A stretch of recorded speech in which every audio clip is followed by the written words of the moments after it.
मंडळी काय बसली, कार्यक्रम काय चालला आणि तुमचं काय सुरू हे बिंबवे. तुझ्या घरी काही चोरी करायला आले का टाका टाकायला आली माय? बापरे, तुझ्या घरी काही चोरी करत नाही, टाका टाकत नाही. थोडासा भाकरीचा कुटका दे की माय जातोय मी.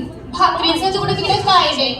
इकड तिकडची माणसं इथं येतात आणि आम्हा मराठी माणसाला परेशान करतात. इकडची तिकडची काय म्हणतोस माय? याच मराठी मातीत जन्माला आलेलं छोटस संस्काराचं फुल आहे.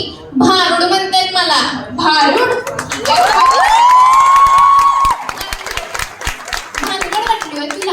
उलट माणसांनी भानगडी करू नये म्हणून संतांनी काढलेल्या प्रबोधनाच्या कारखान्यातील प्रोडक्शन म्हणजे भारूड आहे.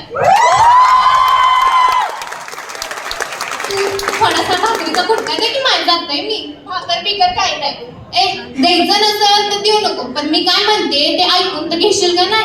बर, तू जर ऐकून घेतलं तर तुला पुरगुंडा होईल माय, पुरगुंडा.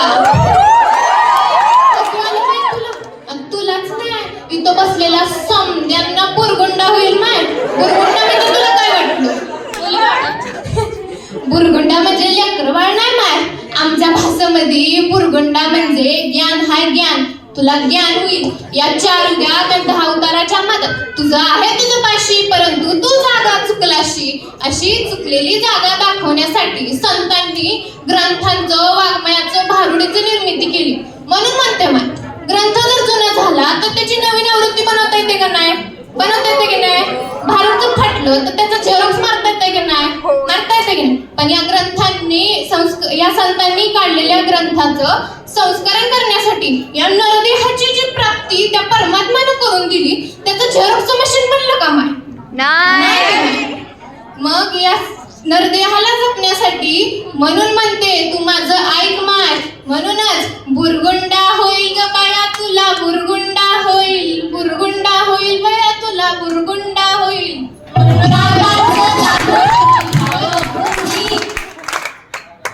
म्हणूनच तू काही नाही कुंकू काय झालीस. मग आता कुंकू नाही ऐकणार तर काय ऐकणार? पण म्हण आजकालच्या माझ्या माता भगिनी कुंकू लावत नाहीत म्हण. ज्या रंगाची साडी त्याच रंगाची टिकली, मॅचिंग म्हण, मॅचिंग.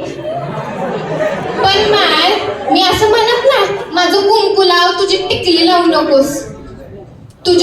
माझी कुंकू लाव तुझं टिकली लावू नकोस.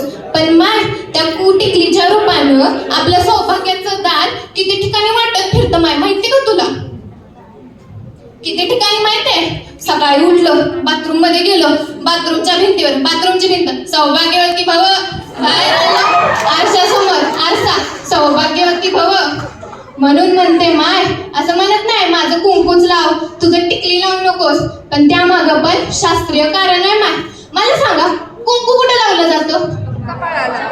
या म्हणतात कपाळावर. ते तर मला पण माहिती आहे. आज्ञा आणि भ्रूमध्याच्या मध्यभागी पिट्युटरी ग्लँड असते माय, त्याच्यावर कुंकू लावतात.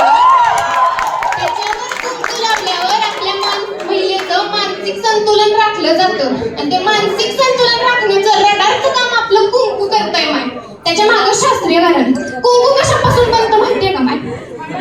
चिंचोका आणि हळदीपासून बनतो. चिंचोका कुठे वापरतो माय? जेव्हा विंचू चावला जातो की नाही तेव्हा त्याच्या उगाळून चिंचोका वापरला जातो. मग माय सांग, जर त्या चिंचवाचं झर उतरवण्याची ताकद त्या चिंचोक्यात असेल तर त्या चिंचोक्यापासून बनलेलं कुंकू जर तू तुझ्या कपाळावर लावलं तर तुझ्या आयुष्यातला भार कमी नाही होणार माय.